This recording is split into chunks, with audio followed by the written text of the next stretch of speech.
starting the session in 1 minute, so please sit down.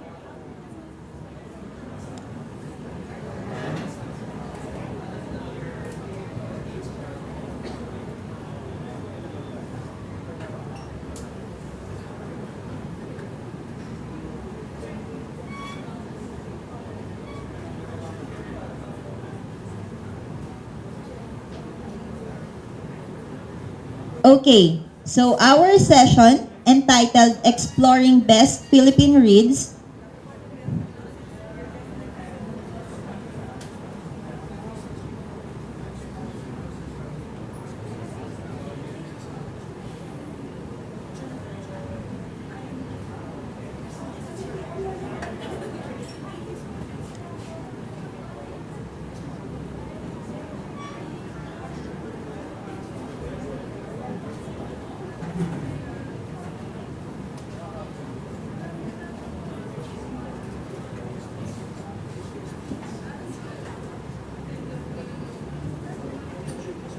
best-selling, award-winning, or highly influential. What does it take to make it to the best Philippine Reads? Let us join the conversation as writers and critics explore the various criteria. Now, I will introduce you to Mr. Ruel de Vera, who will be the moderator for this panel. He is the author and editor of 12 books. He writes for the Philippine Daily Inquirer and is the editor-in-charge of Inquirer's book. His writing has received the Carlos Palanca Memorial Award for Literature, the Catholic Mass Media Award, and the Philippines Free Press Literary Award. Please, let's give him a round of applause.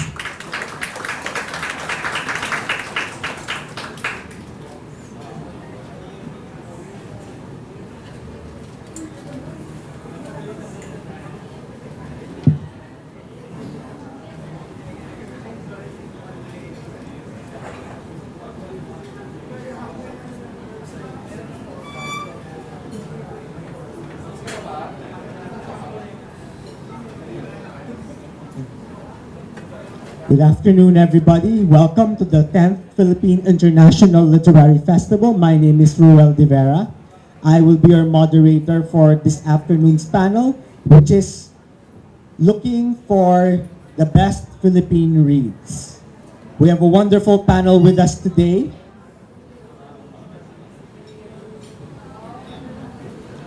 So, what makes for a good book? What makes for a good Philippine book? Today we have a range of speakers who will talk about a broad range of perspectives on the topic. I will just have one assignment to do. I have an announcement to make, and then after that we'll just get going to the other speakers. So, we have a project called Best Philippine Reads, and this is a project that was initiated by the Department of Foreign Affairs.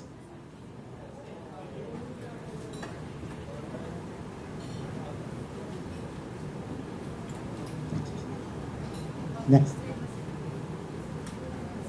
Backed by the National Book Development Board and handled by the Manila Critics Circle. So the DFA through Adi Cruz made a request if we could have Best Philippine Reads. So, next slide, please. So, why us? So, the MCC was founded in 1981. We are a group of critics who give out the National Book Awards. We are going to help put together this list, and we would like also to announce that our newest member is Michael Carroza. Next, please. So we're looking for 100 or more essential books by Filipino authors published in the Philippines by Philippine publishers. It will be different languages and different genre, and the purpose is, next please, it will be an exhibit initially for the Frankfurt Book Fair, part of the Philippines push for guest of honor at the Frankfurt Book Fair in the future. Next please.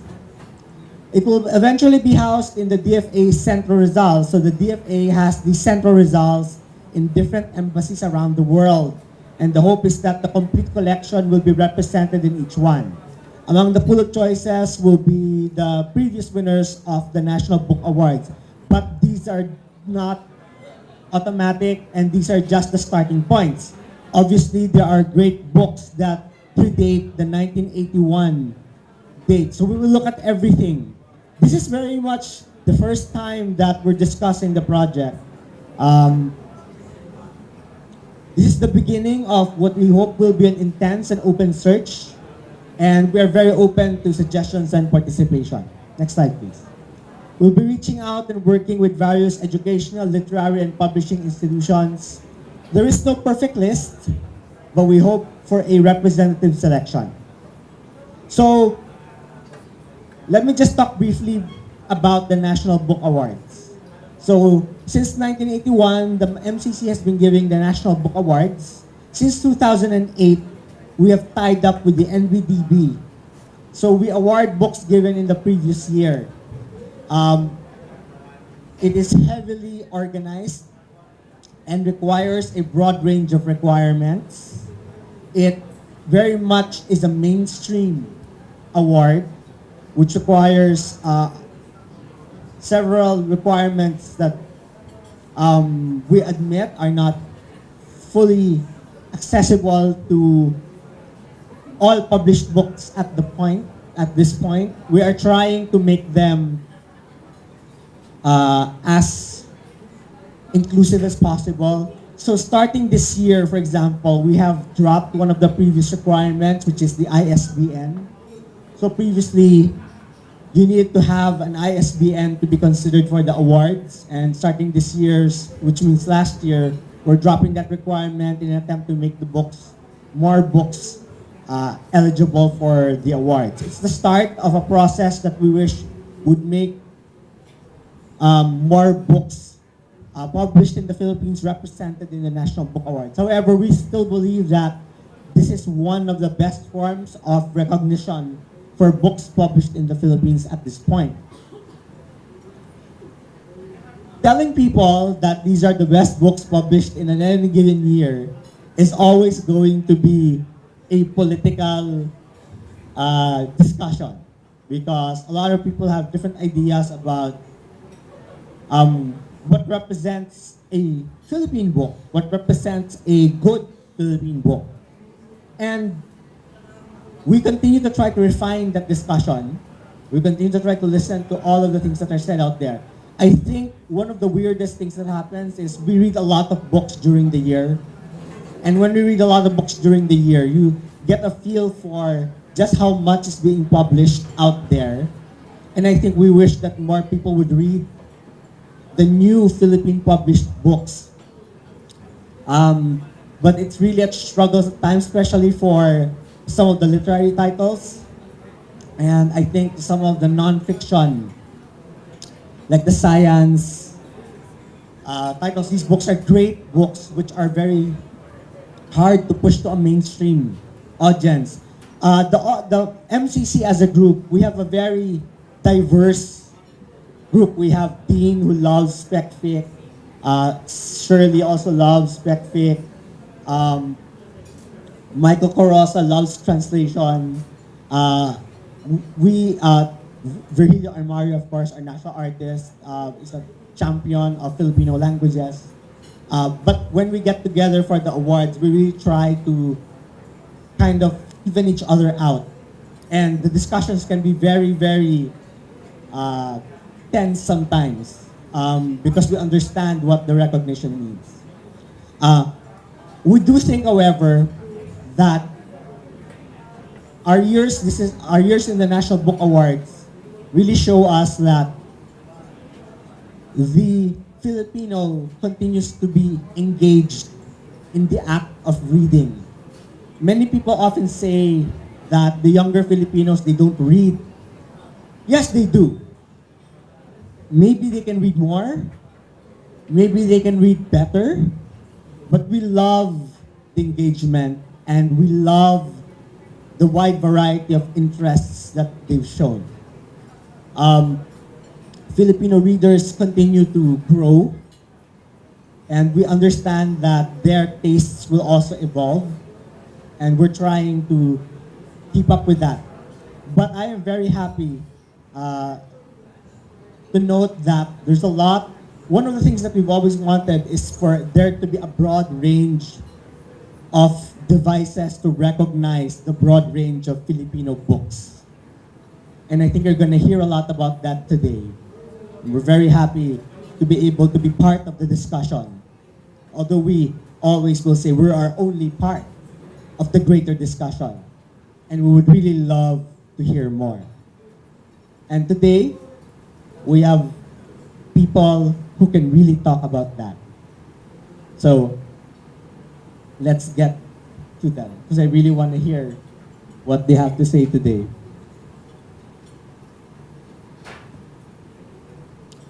Oh, thank you.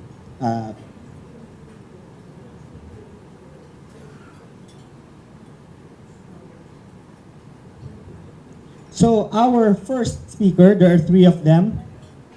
Our first speaker is the co-founder of Filipino Readercon, and she currently works in sales for the largest English language trade book publisher in the world.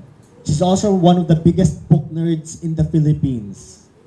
Actually, one of the biggest nerds, period. And we're very happy to have her with us today. Ladies and gentlemen, Miss Honey de Peralta.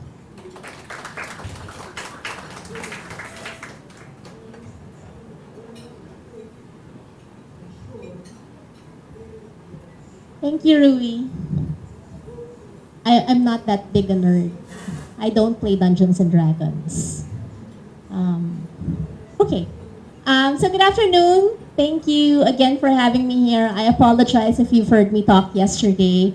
I might be repetitive.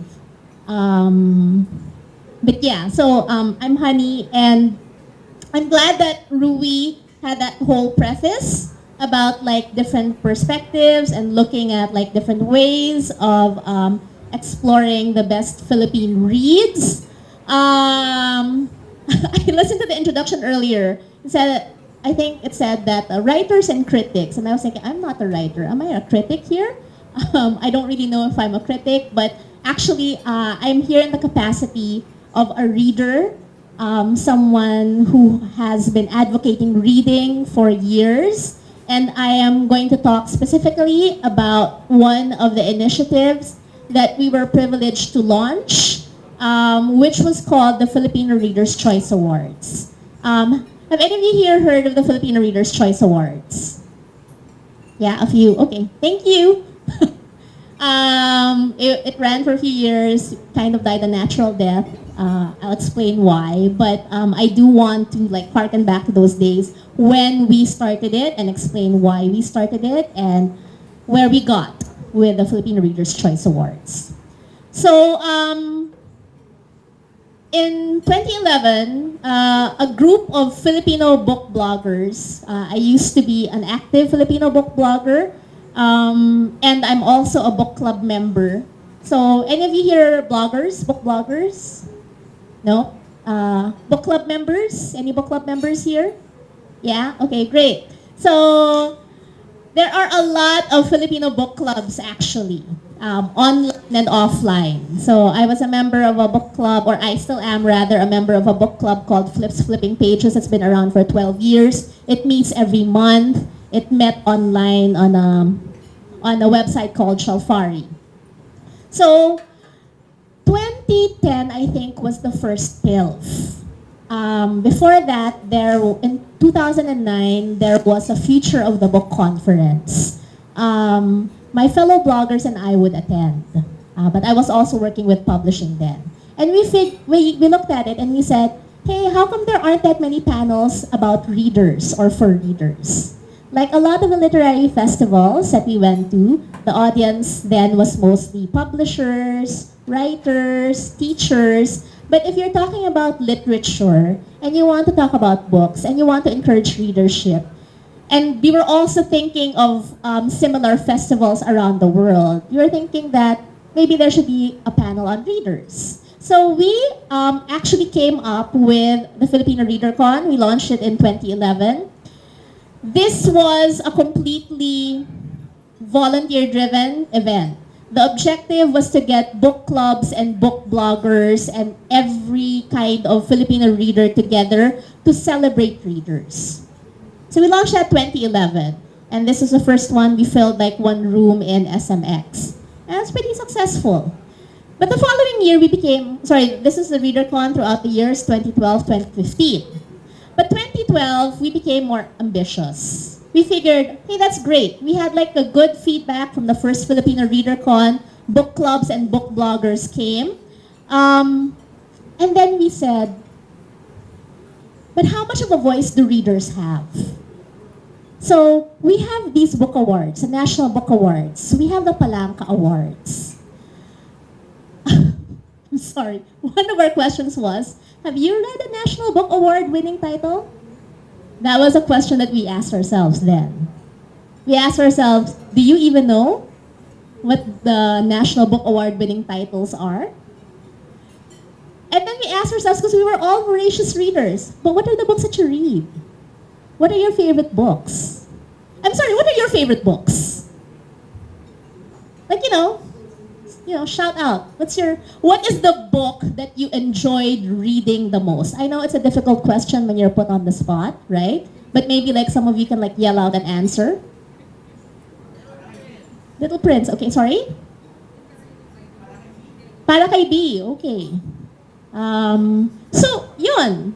When we were thinking of like, okay, what are the books that we enjoyed reading? And then we thought that, so if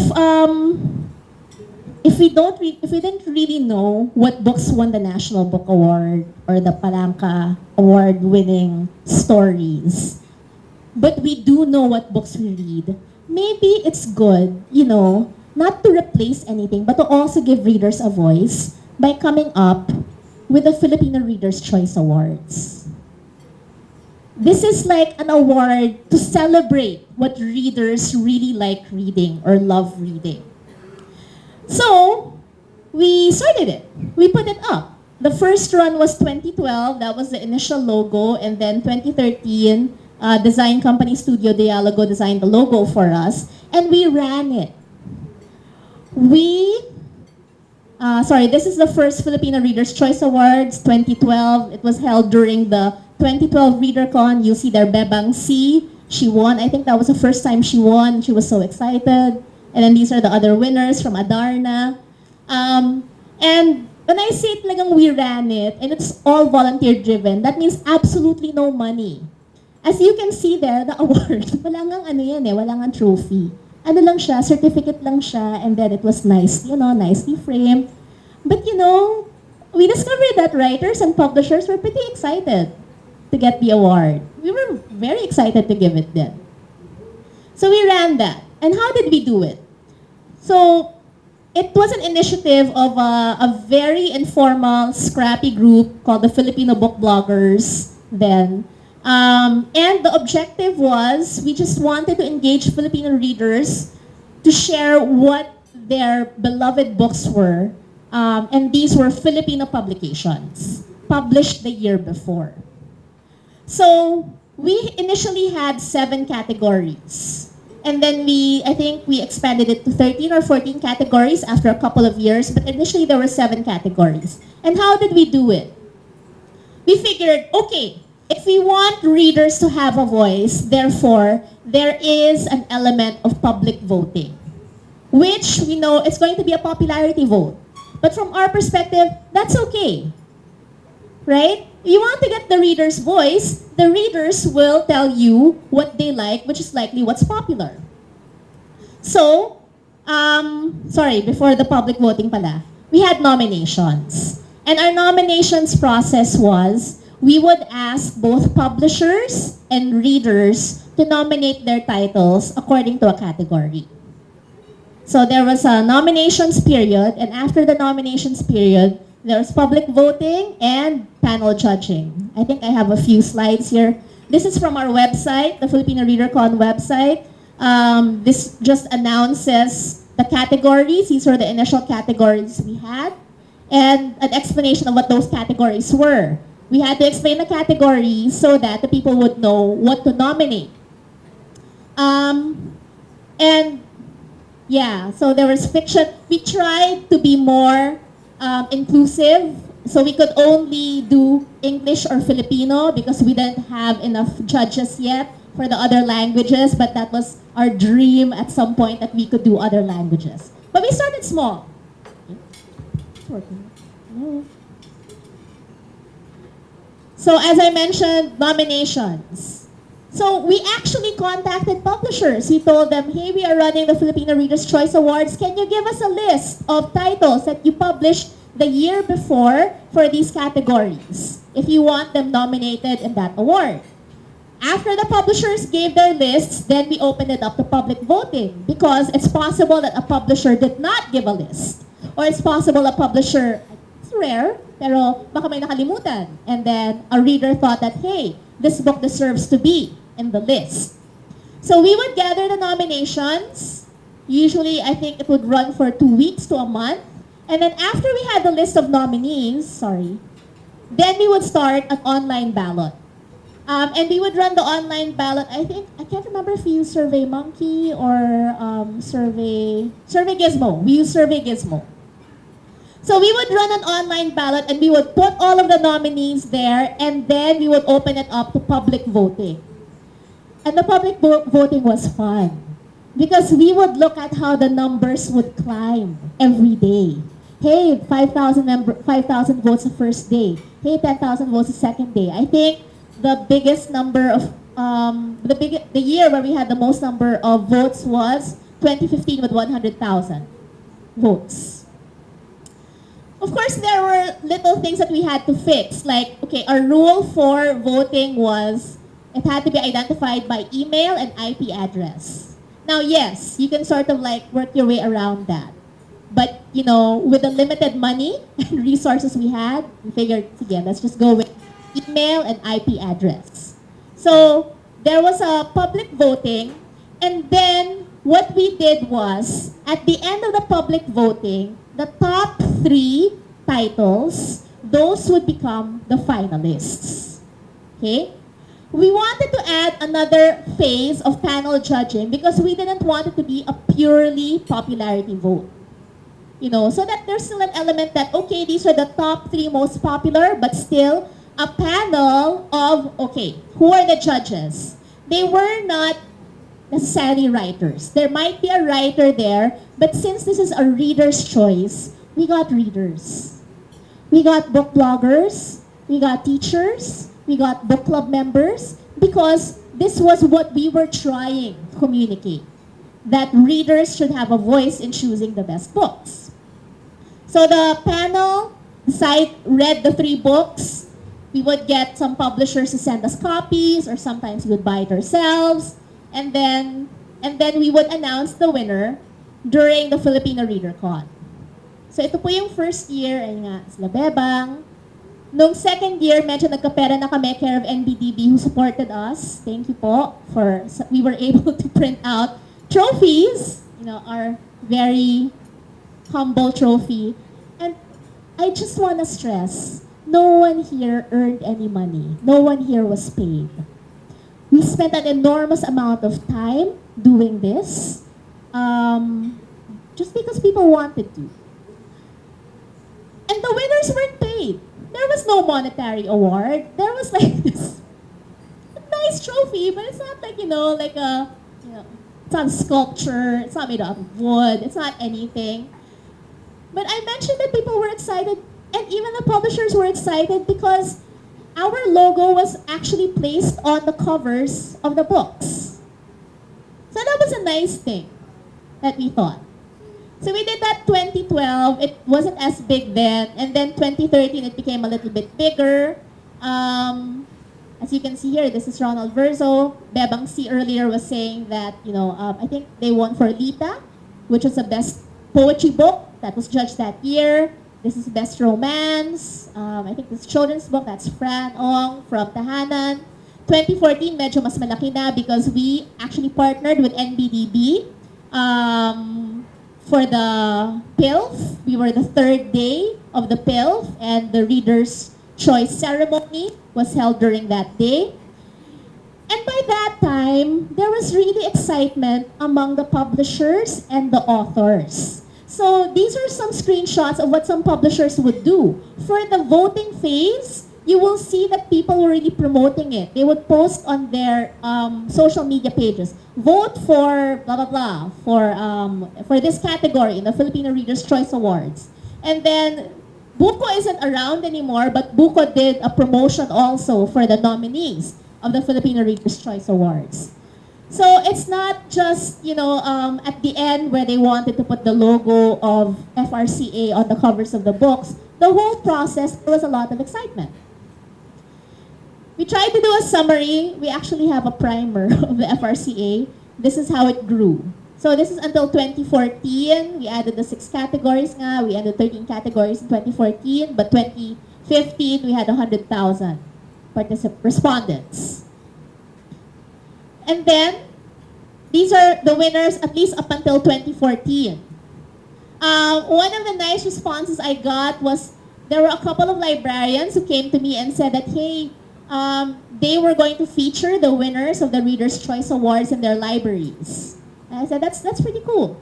Because actually, a lot of the winners there, they're also not titles that you will find in mainstream bookstores, but they had votes, they had readers. So it was very revelatory of what people enjoyed and liked reading. These are yung lower part ng page, ng primer namin, the rest of the winners. And yun nga, we had some copies of the books that had the logo of the FRCA on the cover. We actually never had any negative, there was always excitement. We didn't have any negative comment for the whole process of the FRCA. Even if we knew parang, oh my God, kaya ba natin to? Hindi tayo organization, wala tayong pera, we are getting some funding from NBDB, but people were so excited about it. Except in 2015, it was the first time that we had a negative comment. Kasi, I think one of the finalists was John Axe. Do you guys know John Axe? Yeah? John Axe is an author sa Wattpad. She has like a huge fan base. Humongous fan base. Very rabid. So, finalist siya. Pero nung judging, iba yung nanalo. So, we had some fans of John Axe. Okay lang naman yun. Parang sabi nila, we thought it was reliable, blah, blah, blah. Pero bakit dito nanalo si John Axe? And then, and our reaction was, we have arrived kasi may galit na sa atin. Okay. We are successful. But yeah, there was a lot of engagement from readers for the Reader's Choice Awards. This is the last FRCA, which was in 2015. This was held in DLSU. This is the only photo I could find, but I think there are other photos floating around.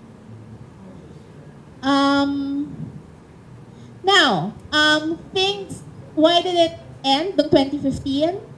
Because it died a natural death. I mentioned that we are all volunteers. We were all growing older with more responsibilities. It really took a lot of time. We did spend our own money because we had to register or sign up for Survey Gizmo. But when I was doing research on this presentation, I realized that, my God, we were able to run this for 4 years on very little resources, and we actually did a lot. So I kind of miss it. And I'm thinking, maybe we should have it again, But one of the things that we always discussed within our small group when we were running the FRCA was, when we think about awards, and this is what started the FRCA, do the awards actually increase readership? So I know that the National Book Awards now, there are more, let's say, commercial, popular titles that you'll see in the mainstream bookstores, and that's great. Because if you think about it, what is an award supposed to do? Yeah, what is an award supposed to do?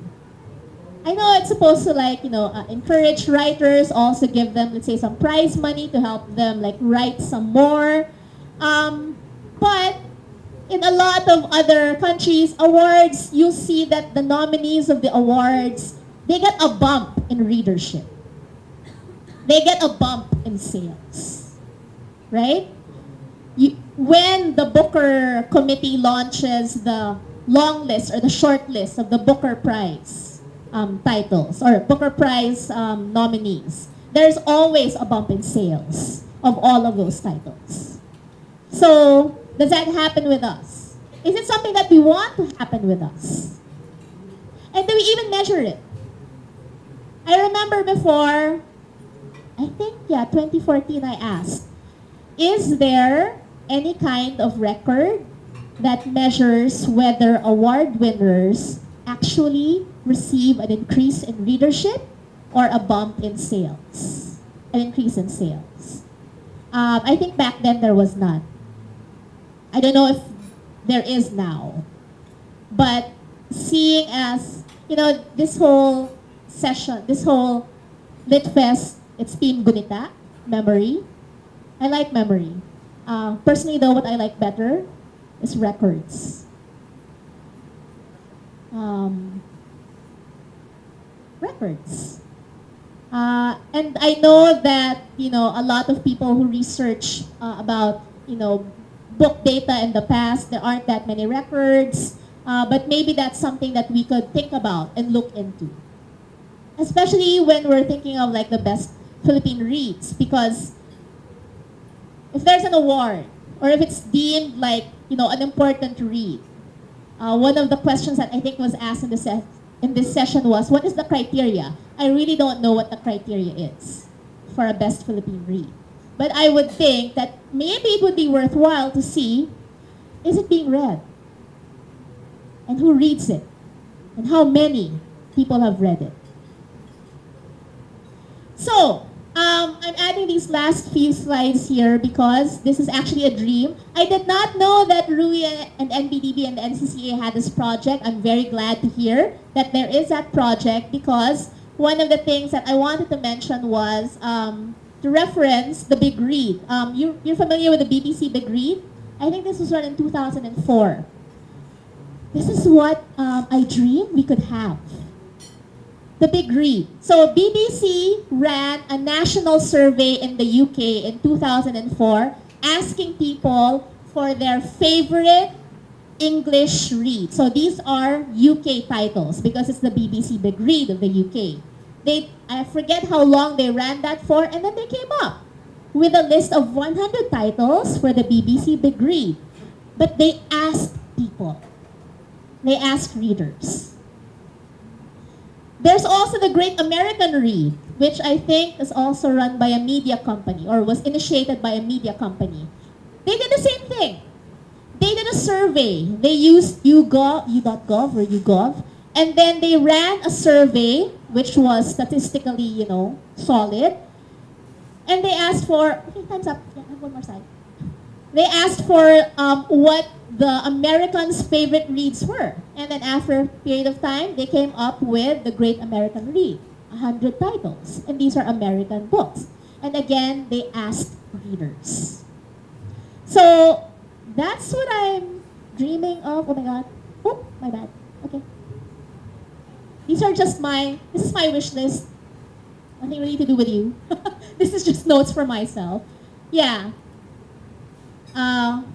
Maybe at some point, our team, or maybe someone from you guys, we didn't really post ownership of the FRCA, but maybe that's something that can be done. So you have the National Book Awards, you have the Palanca Awards, you have other awards, and then you have a Reader's Choice Awards. Because why should readers not have a voice in determining what books should get an award?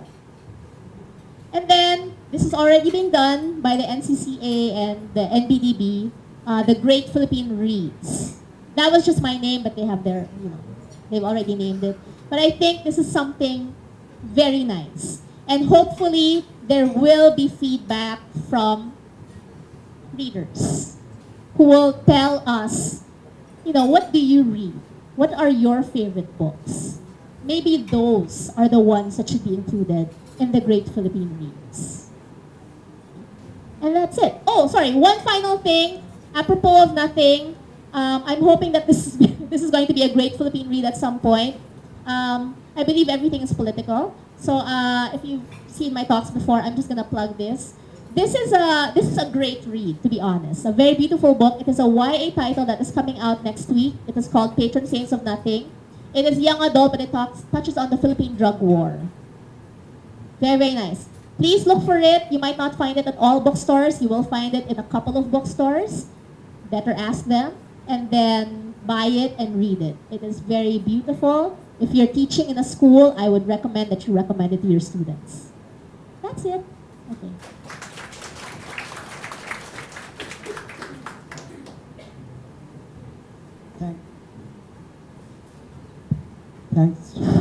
Thanks, honey. I agree with everything she said.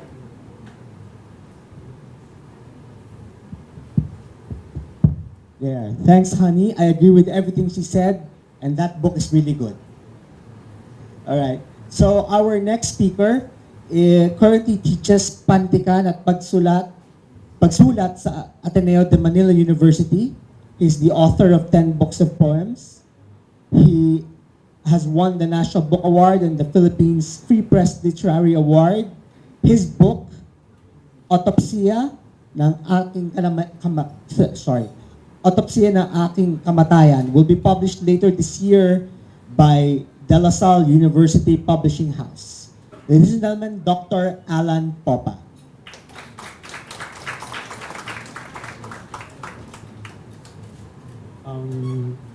Magandang hapon sa inyong lahat. Salamat sa pagdalo sa aming panel. Katulad ni Hani, medyo nasurpresa rin ako na itong Best Philippine Reads ay isang espesipikong proyekto. Kaya medyo yung naihanda kong maikling panayam, posibleng taliwas dun sa mga layunin ng mismong proyektong ito. Kasi kung nalaman kong isa itong specific proyekto, baka naiba rin ang aking tugon. So, kasi ang binu ko, medyo parang tumututol sa ganung uri ng siguro panukat o pamantayan o ang mga mungkahing mga paraan ng panukat sa bisa o halaga ng panitikan. At yung response ko higit na nakatuon sa current moment ng ating lipunan. So, gusto kong sabihin na, gusto kong simulan sa pagsabing nagbabasa tayo sa panahong hindi pangkaraniwan. Naharap tayo sa panibagong krisis ng lipunan, isa palagay ko sa pinakamalala. Katatapos lang ng isang eleksyon maanumalya, ngunit nagbigay ng bagong mandato sa kasalukuyang administrasyon. Patuloy itong ang napakaraming isyong kinakaharap na palagay ko ay hindi dapat maisantabi sa ganitong uri ng diskurso. Nariyan ang pagtaas ng bilang mga napapaslang ng mga magsasaka, mga lumad at human rights activists. Patuloy pa rin ang drug war. Of course, ang resulta ng historical revisionism na naka-apekto rin sa ating mismong eleksyon, ang paglaganap ng fake news bilang instrumento nito. Of course, nariyan yung banta ng pagbibenta ng soberanya. Mayroong martial law sa Mindanao, hindi pa nagagawa ang rehabilitasyon ng Marawi. Matindi ngayon yung epekto ng development aggression sa mga katutubos sa katutubong ETA sa pagtatayo ng halimbawa ng New Clark City. And then yung displacement din ng mga urban settlers halimbawa sa San Roque dahil sa expansion pa rin halimbawa ng mga negosyo ng mga Ayala. So, ang pagtatayo ng Kaliwa Dam, halimbawa. So, kung usapin ito ng pagbabasa, hindi may kakaila na malaki ang magiging epekto, syempre, nitong pagtanggal ng wika at panitikan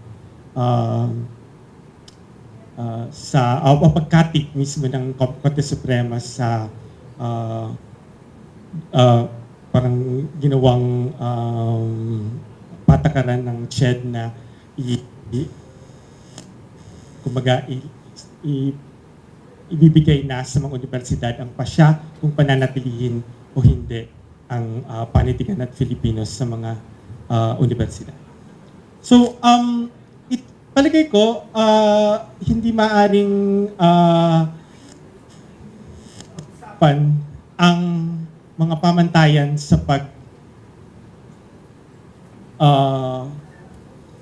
pagpapahalaga sa panitikan nang hindi ito isinasaalang-alang. So itong mga nabanggit na kumbaga criteria, halimbawa popularidad, pagiging premyado, pagiging influential, baka kinailangan irebisa o kaya muling pag-isipan. So sa harap ng mga mapanil na puwersa, higit palagay kong mahalagang itanong, ano ang panitikang higit na kailangan natin sa kasalukuyan? Anong uri ng panitikan ang nakatugon sa hamon ng panahong ito? Nasaan niyo ba ng panitikan ang naaangkop na tugon? Para lang sa akin din, baka kasi itong practices na kinakailangan natin ay baka hindi na nasa anyo ng panitikan o nasa aklat. So sa nakalipas na 3 o 4 na taon, na obserbahan ko ang higit na aktibong politikal na pakikisangkot sa hanay ng maraming manunulat.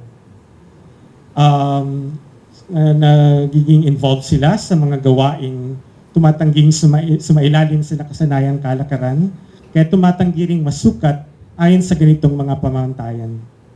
Nangangailangan ng panibagong bokabularyo marahil o sistema ng pagpapahalaga ang kanilang produksyon. Bagamat madalas na hindi umaabot sa bookstores, hindi nasusubaybayan ng media, bibihirang mabigyan ng puwang sa forum na katulad dito o na ipapadadala sa mga pandaigdigang book fair dahil nakatuon ang kanilang mga proyekto sa lokal na mga komunidad na isinasagawa ng mga independent o small press. Gusto ko lang itong bigyang diin kasi ito rin yung mga efforts na baka underrepresented or hindi lang underrepresented, baka hindi magagawa talagang i-represent, the unrepresentable in terms of practices. So, naglista lang ako sa ngayon ng mga anyo ng tugon or responses na madalas ay may produktong nasa anyo ng aklat o nasa anyo ng zine o nasa anyo ng chapbook. Pero marami rin dito ay walang ganoong konkreto ring produkto. Okay? Pero pangunahin pa rin sa mga tugon sa kasalukuyang krisis ng panahon ay ang pagbuo ng mga akda at ng mga pagsulat ng mga akda at pagbuo ng mga antolohiya na pumapaksa sa mga isyong panlipunan. Hindi pa rin nawala ang ganitong klase ng mga tugon at nangungunas sa mga organisasyong patuloy naniniwala sa bisa ng panitikan upang magsuri, paalangaw-ngawin at protesta, o kaya kumbaga ay ikait ng aksyon ang Kilometer 64, isang organisasyon ng mga makata. Isa itong organisasyon na kumbaga pinahalagahan ko bilang isang mababasa dahil madalas na napaka-agaran ng kanilang tugon. Maasahan mo sila na kapag mayroong isyung panlipunan sa isang particular na panahon, agad silang magsusulat, bubuo ng antolohiya, gagamitin ang media, ang social media, ang teknolohiya para mas mapalaganap ito.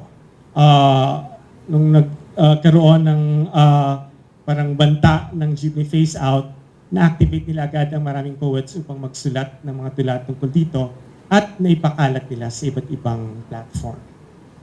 Nung Hacienda Luisita, bumuo sila ng antolohiya ng mga tula rin at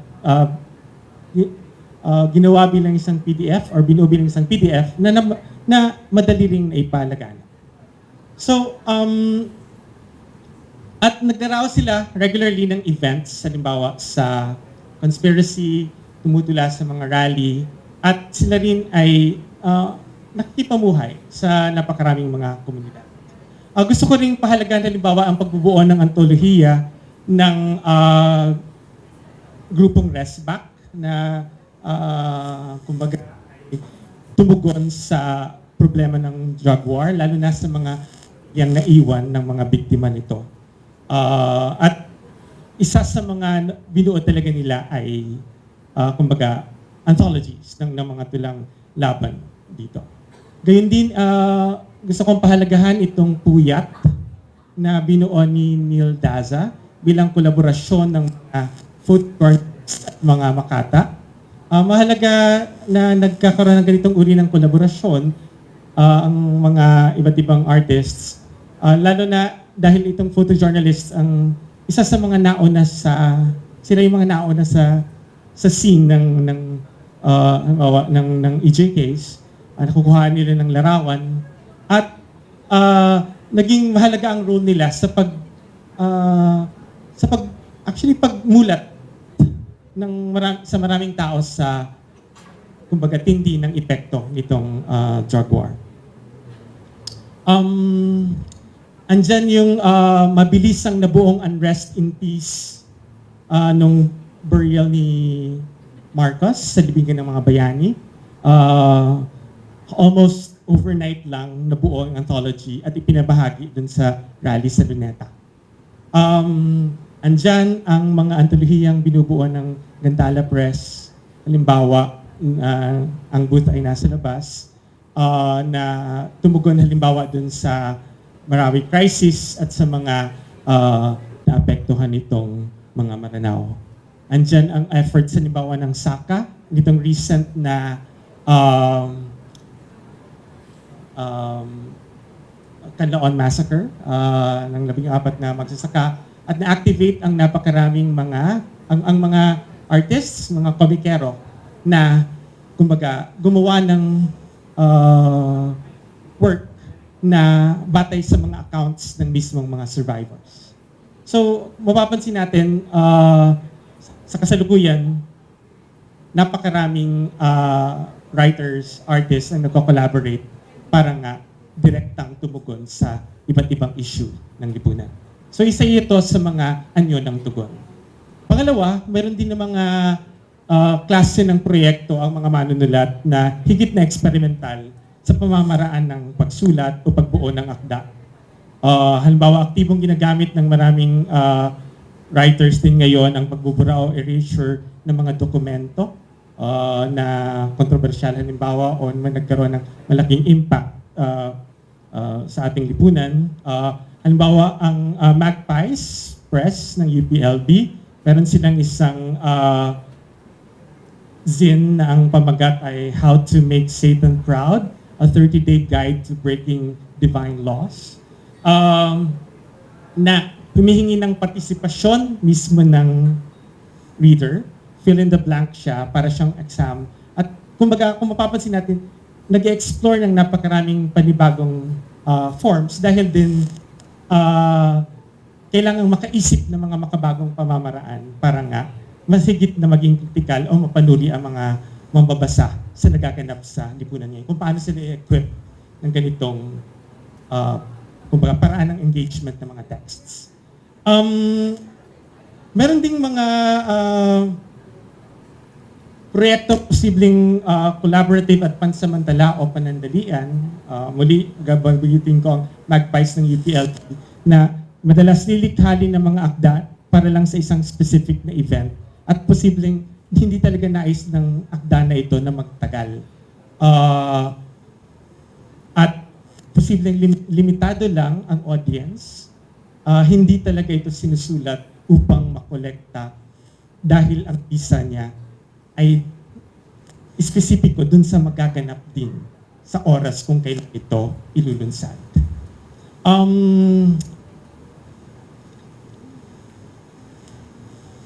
Meron ding mga di pampanitikang tugon.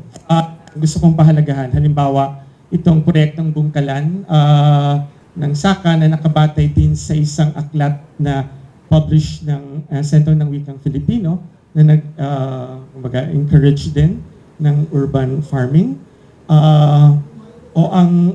Muli ang publish ng Gantala na palapa, yung mga tutula palapa, recipes and memories from Ranao, na ina-approach halimbawa itong violence sa Marawi, hindi na rin lang through narratives, kundi sa pamamagitan ng pag-represent din ng pagkain ng mga Maranao na posibleng maging instrumental din or at least makatulong sa recovery ng kanilang sense of dignity bilang isang kultura na sumailalim sa ganitong karanasan.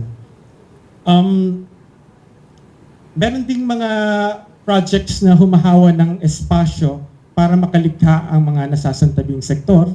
Nariyan ang ginagawa halimbawa ng Youth and Beauty Brigade kasama ng Batis Aware sa pamagitan ng chapbook na Daloy. Itong mga kababaihang OFWs nagdaos ng workshop ang YBB upang make-up din sila ng paano nila i-articulate ang kanilang karanasan. Or si Sian Dairit nagdaos ng workshop with NutriH workers sa mapping ng kanilang danas sa picket line halimbawa. At maraming mga writers ang tumungos sa kampuhan ng mga lumad at isalamuha sa kabataang estudyante ng Save Our Schools Network. At kumbaga, magkasama silang tumula, lumikha ng awit, gumuhit, at nagtanghal. And finally, gusto kong pahalagahan itong effort din ng maraming writers na ang response talaga ay hindi na rin talaga pagsulat. O kaya ang pagsulat ay kasabay na lamang sa iba pang mga gawaing pangkultura. Nakikita ko ngayon ang partisipasyon ng maraming manunulat sa pag-organisa. Ginagamit pa rin na nila ang kadisanayan sa pagsusulat ng mga polyeto at primer, paglatag ng development plan, pagdaraos ng training ng community leaders, at iba pa.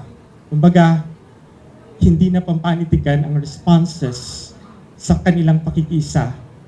Mahalaga yung kanila mismong pisikal na presensya upang, kumbaga, ay higit na mapatatag itong mga sektor na dumaranas ng pandarahas sa kasalukuyan. Ilawan po.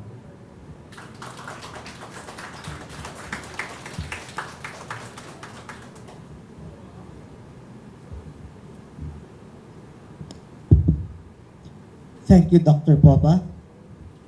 Our next speaker is a faculty from the University of the Philippines Film Institute, the director of the UP Institute of Creative Writing. He has published many books on fiction and creative non-fiction. Ladies and gentlemen, Dr. Rolando Tolentino. Kung nabasa niyo yung description ng panel for this afternoon, ang parang definition ng the great Filipino book ay either or, best-selling, award-winning, and or highly influential. So I'd like to problematize these three things or three concepts in the Philippine context and probably come up with 4 enabling condition para mas highly appreciate pa yung mga librong lalabas sa Pilipinas. Nung nag-Google search ako sa fully book, ang bestsellers nila, among 10 books na kasama sa bestsellers nila, including bios and novels and self-help books, ay yung Walang Kamatayang Mythology ni Edith Hamilton. Sa National Bookstore naman, sa top 20, nasa first page ng kanilang bestsellers list ay tanging ang Walang Kamatayan naman Rizal Without an Overcoat, ang Filipino title na nandun. Sa recommendation ng Spot.ph, isang online news portal, mostly consisting of lists, no? top 10 books to be must read for 2019. 10 out of 10 ay foreign or mostly US titles. Sa CNN books, best books of 2018 sa Pilipinas ay mahirap i-source ito, marami sa mga very literate na mga in-interview nito mga for CNN, para sa CNN article na ito. Ang problema sa konsepto ng bestseller pagdating sa literature sa Pilipinas ay 300 titles lang ang poetry to 500 titles, or 500 copies ang ilalabas ng publisher, na major university publisher sa kanyang initial run. At it will take around 5 years for the books to be sold. At alam nyo, hindi na ito masasell kasi ay nasa sale bin na ito.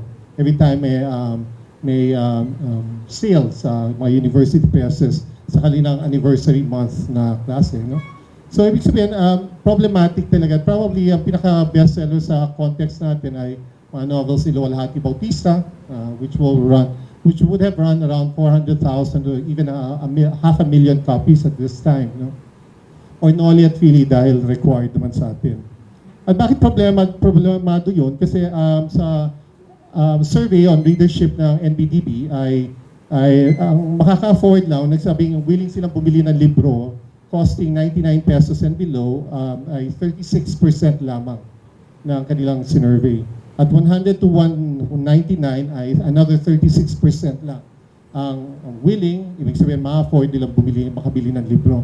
So pag pumunta kayo dito sa mga titles ng Anvil, ng USC Press, maghanap kayo ng libro na below 200 pesos.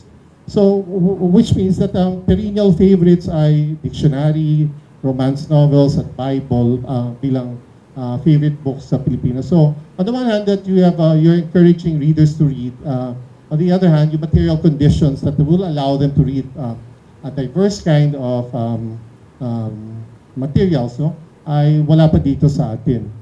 Yung pangalawa naman ay pagiging award-winning, no. Nabanggit naman, pag naglagay ng sticker ay nag-increase ang sales pag nanalo siya sa Manila Critics Prize or Palangkaw award-winning novel itong pinablish na ito. Pero I'd like to, baka naman myth din yun. Kasi kailangan pag-aralan din natin kung nagko-correspond ba yung pagiging award-winning nito in any form sa additional book sales, no? Much in the same way na may nagsabi sa akin na pag ang UST raw ay nag-UAAP champion, overall champion, ay nagsa-spike up ng 10% ang enrollment niyan. Which means a lot of people, or UST students, freshies do take it seriously, itong award na natatanggap ng UST. So maybe we should also think about that kasi there are not too many award-giving bodies naman dito sa Pilipinas when it comes to when it comes to our best books, no? And the idea yung pagiging influential naman, highly influential nito libro na to, ang problema sa mga sa literature ay medyo may pagka-slow, which means always in retrospect sila mahilig magsulat when the trauma is already a bit done, historically. So, wala silang Rizal in the moment na sinulat ng Noli at Fili in the most intense oppression during the Spanish colonial period, no? Most of the novels ng World War II or sa martial law were written after the fact, no?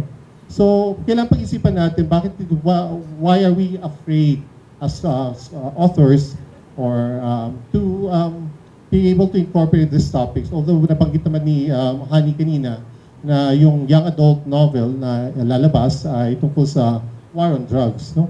But there's very few materials that's coming out dealing with yung atrocities of this period, no? Yung fascism, yung authoritarianism, yung revisionism na nabanggit na ni Allan Popa. So kung problemato itong tatlong concepts that would define a very important book in the country, ano yung maaari natin pag-isipan na mag-enabling condition pa? Una, palagay ko kailangan i-democratize yung access sa libro. Which means that if we have an agency that can provide books for free, then that might counter na Bible lang ang favorite book na lumalabas na paboritong librong basahin ng mga Filipinos. And it says so little about the kind of literacy we have in this country when ang binibili or mga libro ay dictionary, thesaurus at Bible. No?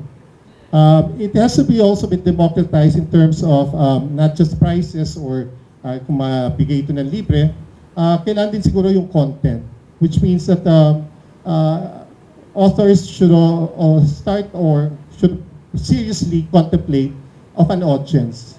Ibig sabihin ay hindi na ito I think what social media did to us, all of us, is that everyone has an opinion. Everyone can produce a post that can compete in the marketplace of likes. No? So ibig sabihin ito ay wala na credentials masyado yung pagiging palangka, winning, third place, one lifetime na ganyang klase. Kasi may mga authors ngayon or may mga Facebook users ngayon that can kayang pataubin yung ganong klaseng credentials because they are able to sustain. Some of them very intelligently, some of them very mocha-ish like, na klase ng comments lang. But it's competing in the marketplace of likes nga sa Facebook. Pangalawa, kailangan medyo pagtunan natin ang pansin yung literacy. And I think it should be an all-encompassing literacy program. Hindi pwede yung Supreme Court mo sasabihin na yung Filipino hindi na dapat ituro sa kwan. So mas lalo mong dinideter yung mga tao na magbasa in Filipino. I think given a choice parang sa internet, given a choice between a site that explains it in English or a site that explains it in Filipino, ang sinasabi ay mas maraming pupunta sa site in Filipino. Which means kailangan may competency ka for the language to be able to understand or appreciate yung content nun. Lalo na sa K-12 na kung saan nakalap yung literature program or yung literature class sa isa lang na subject. Sa grades 11 yata, yung 21st century world literature. So doon lang papasok yung lahat ng literature at 21st century lang, no? Pati yung Philippine literature, doon lang siya papasok sa ganung basic education content natin. The third component should be yung literature natin should always aspire for a novel kind of new, yung parang idea na may newness siya parati. May bagong sinasabi, may bagong paraan ng pagsasabi, may bagong utilization ng social media platforms as a kind of platform to popularize literature. So kailangan parating may gano'n. At yung huli ay dapat parating ang importanteng literature naman talaga ay may connect sa nation. Ibig sabihin, na-appreciate natin ng mga Noli at Fili at Luwalhati Bautista kasi meron siyang discourse na inihahayag na napaka-importante as a kind of parking of a creative response during that period.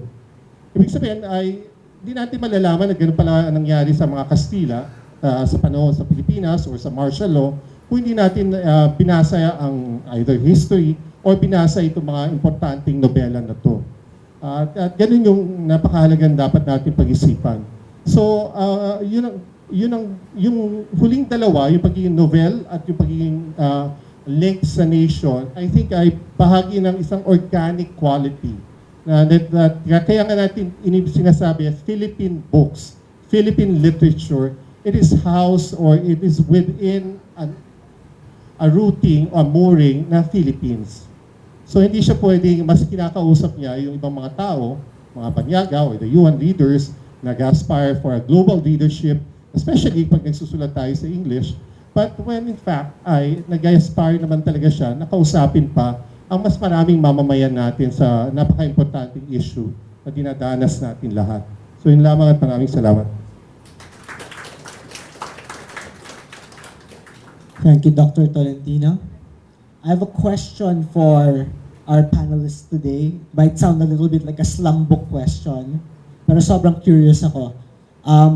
Outside of required reading, what was the first Philippine book that really captivated you? Like non-required reading when you were growing up. Let's start with Honey.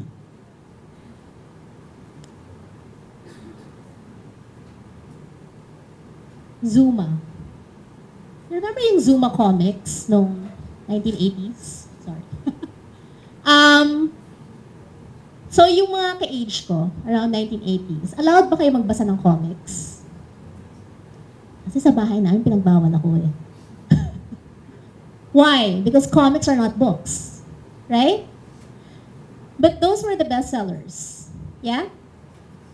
And pupunta ako dun sa, parang may mga, tawag ito, may mga renters, yung tatay ko dun sa likod, tapos sila yung bumibili ng Zuma comics, tsaka yung mga comics nun, tapos nakikibasa ako ng Zuma comics. Which actually parang, I think, brings me to the point na, when you think about, we were talking about like great Philippine reads, is there a dichotomy between what's a good read and what's an important book? I think that's what I also want to problematize. If it's a good read, is it not an important book? Or parang magkahiwalay ba talaga yung dalawang yon? And it's an important book, not a good read also? So, yun lang. I like Zuma. And I think that comic books and every other genre that is not discussed here, and the writers that are not present here, because they are not literary, I think they are legitimate books and they should be taken into account. I don't see a lot of Wattpad writers here. Want to ask who the bestsellers are? The ones who will sell 100,000 copies? Here in the Philippines, who will draw a crowd of 2,000 to 4,000 people per signing of a Filipino author? It's those writers. So parang those books, I think, if we think about like who are the invisible writers, yes, there are a lot of invisible writers here, small communities. But I think those are also equally invisible depending on like which venues you're talking to.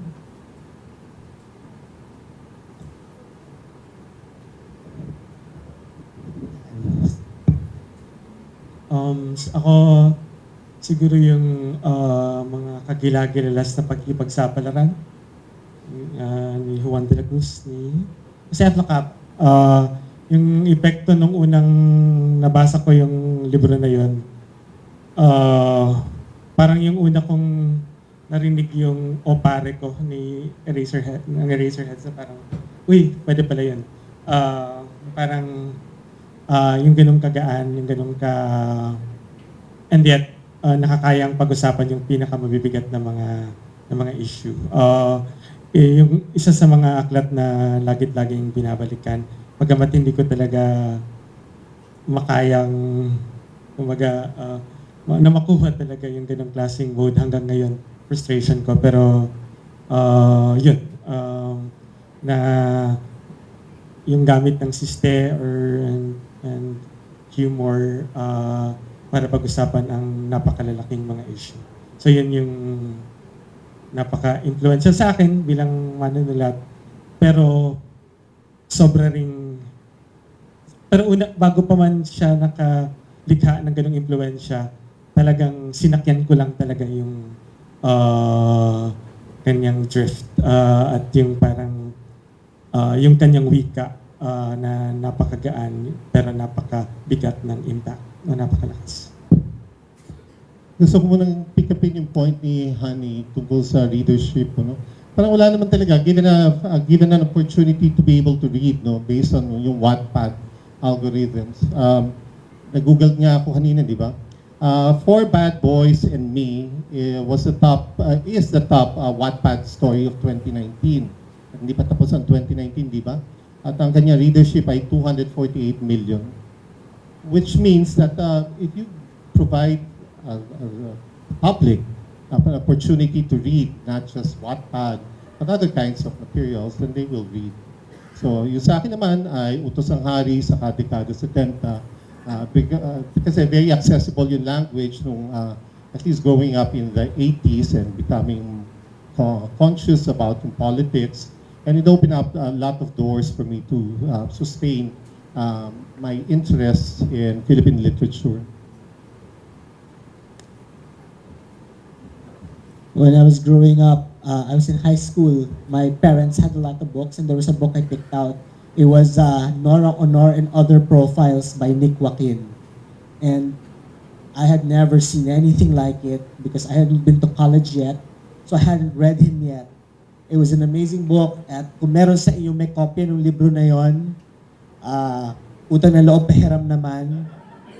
Kasi nasira na yung kopya ko years ago, and that book is out of print. It's the book na I hope will come back to print eventually. So, I love our choices. All right, I see a lot of interested faces. Guys, do you have questions for our panel? Anyone? Yes.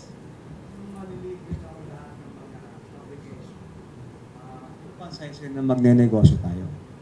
Yung gaganahan ka kung ikaw ay magsusulat ka, tapos you don't get credit. Nangako ka ng followers, pero hindi ka naman sigurado mababayaran ka. Sa isang idea na ikaw lang nakaisip, o sa isang research na ikaw lang gumawa. Paano na, ano ba, hindi ko alam kung paano kasi nung araw, naalala ko, ang dyaryo, binibenta sa tapat ng bahay mo. Alam mo na kagad na 5 ng umaga, dataliba, balita, sinasabi nung araw. At ang comics noon, nakasampay lang yan sa kada kanto ng mga comics noon yun. Funny comics, aliwan, everything.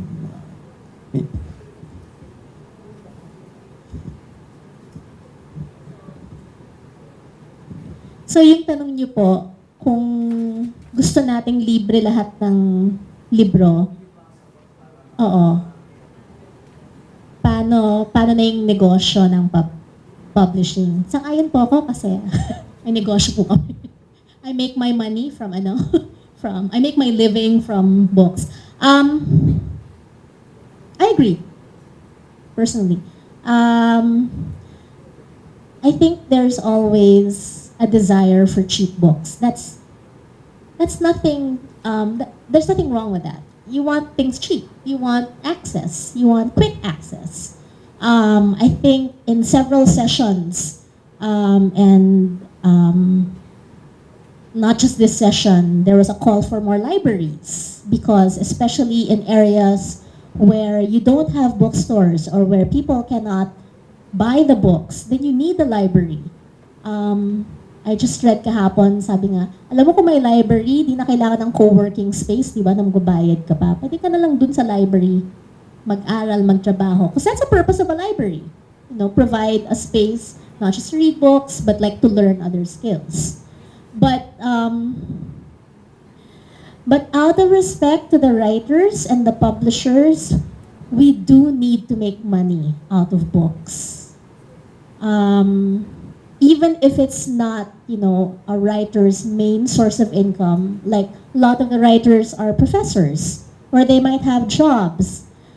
But I also don't think that the direction should be everything should be free. Just because they're ideas and non-tangible, they don't have value.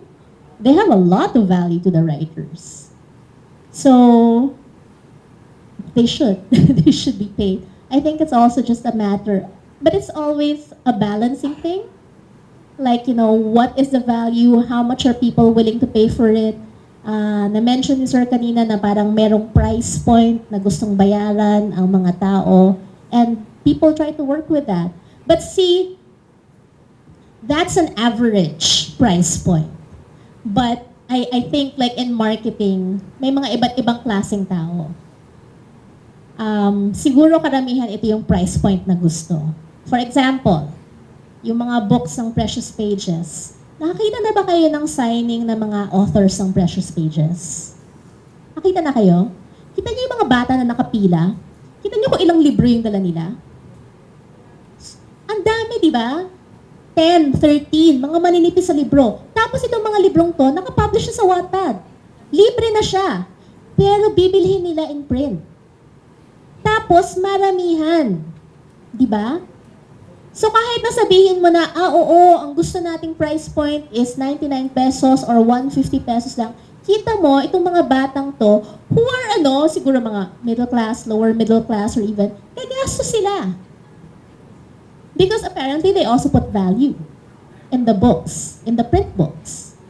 And then you have also a section of people who are okay with spending, let's say, 1,000 pesos or 800 pesos on a book, diba? But I think the trick is knowing kung sino yung mga yon. And knowing whether itong libro ko, na poetry book, magkano at what price do people want to pay for this? And who are the readers of this book? Because if you know that, alam ko kung sino ang bibili nito, at alam ko kung magkano nila bibilhin, then you have a better chance. Yeah, that's it.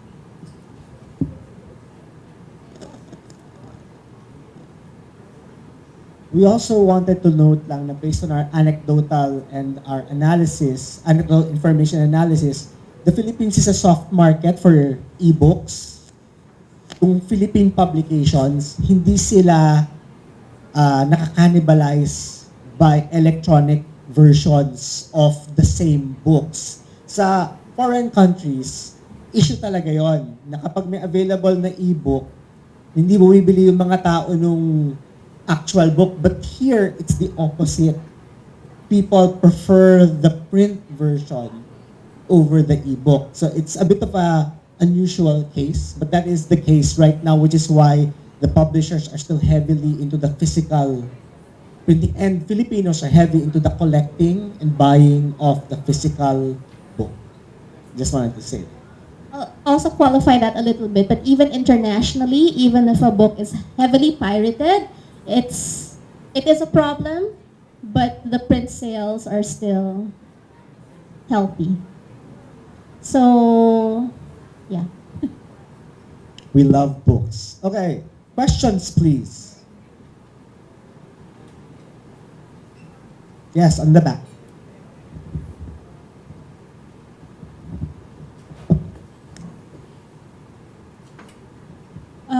Hi, since Sir Ruel already asked which Filipino books got you started, so what I want to ask is, which one or two Filipino books would you include in the Philippines Big 100 or the Great 100 Filipino books? So if we were to make recommendations Yes. that we wanted to make sure we're in the list, Yes. what would be our priorities? Yes, and you can start the campaign now for these books.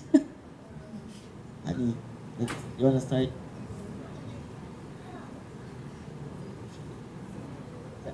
Wait ha, iisip lang kami sandali. Medyo deep dive, one or two.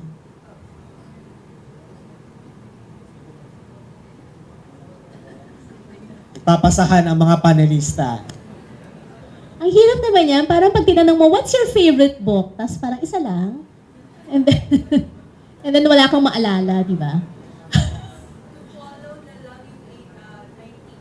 98. Paano nga kung wala kang maalala, di ba? Di ba minsan kung tinatanong ka, what's your favorite book? Parang, oh my God, ano nga ba? Ang dami ko nabasa maganda. Anyway, I don't know if it's the best book, but I think the thing that comes to mind, right? I don't even know if it's like the one that I like most. So one of the books I really enjoyed reading recently was, oh my God, I forgot the title. What? I think nanalo last year dun sa.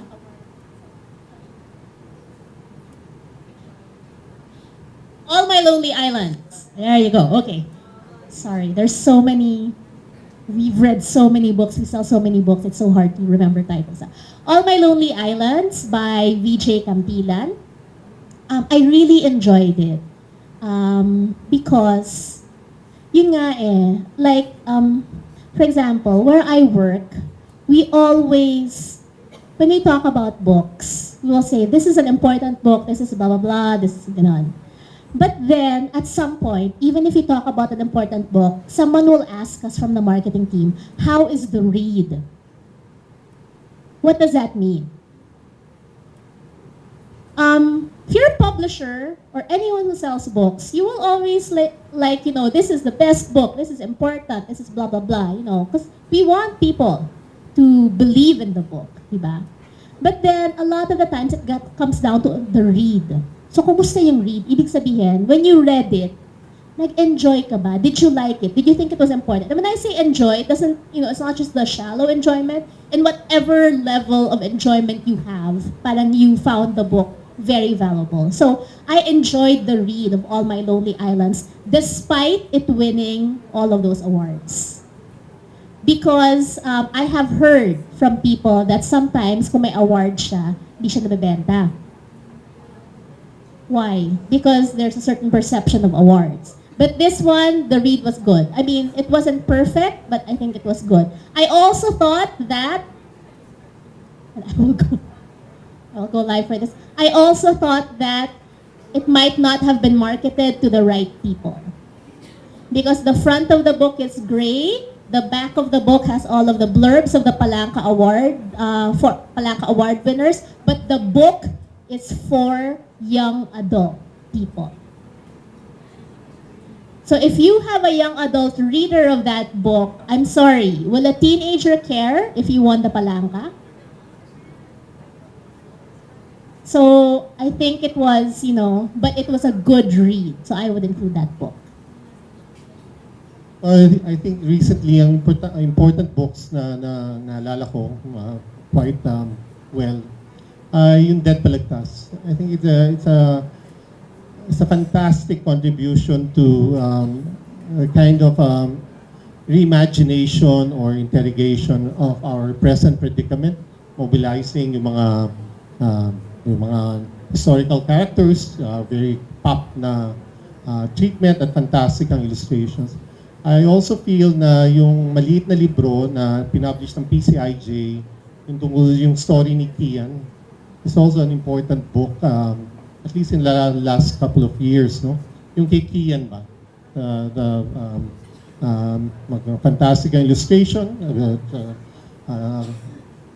children's book on a very dismal topic, the killing of yung collateral damage ba ng war on drugs. Yung mula Tarima hanggang ni Erickson Acosta. Kasi yung UP Press publication, yung collection siya ng prison poems ni Erickson na nagamit din yung mismong mga tulang yon sa pagkampanya sa kanyang paglaya. Yung mga tulang para sa akin ay may kasaysayan yung mga tula bago siya naisaaklat. Kumbaga, marami doon mga awitin na pinanghal niya sa mga rally. Hindi lamang yung mga, so side by side yun. Prison poems, mga awitin, even mga earlier poems niya. At kumbaga, naging mahalaga rin even beyond sa publication kasi nagagamit din ito sa pagkampanya rin sa political prisoners din sa kasalukuyan na hindi na nangangailangan ng agarang atensyon. Yun lang. 13 Volume 1, Murder on Balete Drive. Because nung binasa ko yon, I thought this is a new way of doing things, especially with the folklore, the modernization of it. Never ko in-imagine na man-Netflix siya. Pero hanggang ngayon, you can go back, especially that first volume, the one where the tikbalang is a drag racer and all these things. It's such a great subversion of what you know. Great characters and great work all around. I would make sure that book would be it. Questions?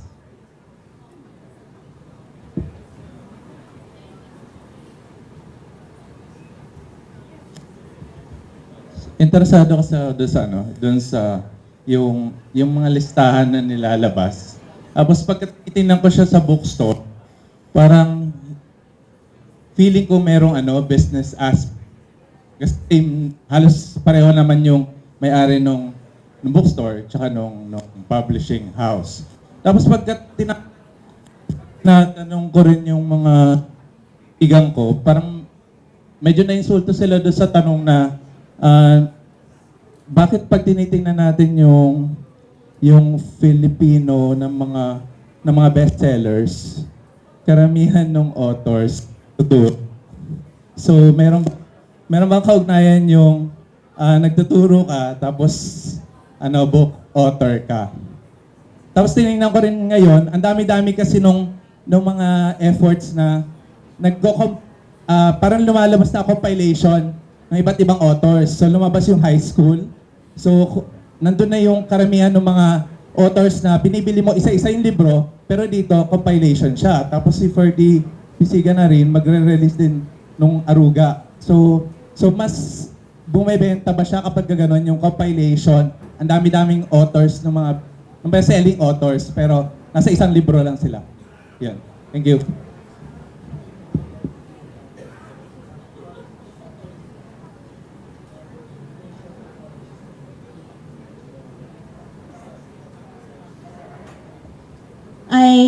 I really cannot speak for the sales of a specific anthology or a work, whether it's sold better versus may specific book ba? O in general, yung mga anthology? Hindi ko alam yung sales, to be honest. But I will say this. Anong binabasa nyo? Like, what do you like reading? Eros Italia. Okay. Yung mga collection ni Eros o ano? O walay. Okay. What about the rest? My question, kasi I always ask this of friends. Do you read, like what kinds of books do you read? Although ang hinahanap ko naman talaga is ilang short story collections or anthologies ang binabasa nyo. Ilan? How many do you buy? How many short story anthologies do you buy in a year? Madami? So marami kayong short story anthologies na binibili in a year. Okay. Kasi, like ako personally, I like short stories. I'll probably only read mga 1 or 2 short story anthologies in a year. I will probably read a total of 70 to 80 books in a year. Only 2 of them are short story anthologies. Which also makes me wonder, bakit ang dami-dami nating short story anthology? Kung alam natin na ang hilig ng basahin ng mga tao ay novels and long form, bakit ang daming pinapublish na short story anthology? Not to say that it's bad to write short stories, but you want people to read books or read your books. You know what they enjoy reading. What do you publish? So, I think that's the only thing I can say, just based on anecdotal, but also some knowledge of like sales, that it's the long form works that people read more. Right? Do you like Netflix? Sino nanonood ng Netflix? Sino nagbe-binge watch ng Netflix? Bakit kayo nagbe-binge watch? Kasi gusto niyo yung mahaba yung kwento. Because you can engage with the story and with the characters because it's long. And you want to engage. If it's short, it's nice. You can analyze it to death. Sometimes, di ba? But what do you really enjoy reading? Long or short? Again, not to say, I love a lot of short stories, but yun lang. If this is what most people read, then what do we publish? That's it. Okay? So that All right, so that is the end of, before the session ends, we'd like each of the panelists just to say just one thing to encourage the people like, what is the thing you want them to remember the most when they're choosing books to read? Just now? I mean, what would be just a few words lang about what you would encourage them to read? So we'll start from here, from Allan. Just like in discerning kung anong babasahin nila sa future. Just a few words lang what you would encourage them to do. Siguro mas maghanap din ng mga akda na hindi lang yung nakasanayan natin, kundi yung mas mag-explore din ng mga bago pang mga pamamaraan ng ekspresyon, yung kahit papano ay hahamon din sa ating mga nakasanayang pagpapahalaga. Yun lang naman. Parang whether new forms o mga bagong mga new forms ng publikasyon o kaya mga bagong hindi mo na ba-classify na mga akda. Pero intindihin din natin kung bakit lumilitaw sa kasalukuyang panahon ang ganitong mga akda. It's the same advice pagdating sa film choice, no? Hindi naman pwedeng lahat ay fast food, masasarap, ATM, ang gratification. Kailangan ay para ma-internalize natin yung buong range of experience dito sa literature, ay kailangan magbasa tayo ng pinakamalawak na maraming na mababasa natin ng mga materials, no? So, hindi lang yung paborito natin, pero yung mga bagay din na nagmamatter dapat sa atin lahat. Do not apologize for what you read. If you like reading shallow stuff, read the shallow stuff. If you like expanding yourself, do it. If you like reading comics, do it. You're a reader. Everything you read is legitimate. You're not less because you read a certain type of book. You're not better because you read a certain type of book. You're a reader. So don't apologize for that. All right. Okay, I guess that ends our session for this panel. So thank you, speakers, for sharing your insights on what the best criteria are identifying the best Philippine reads.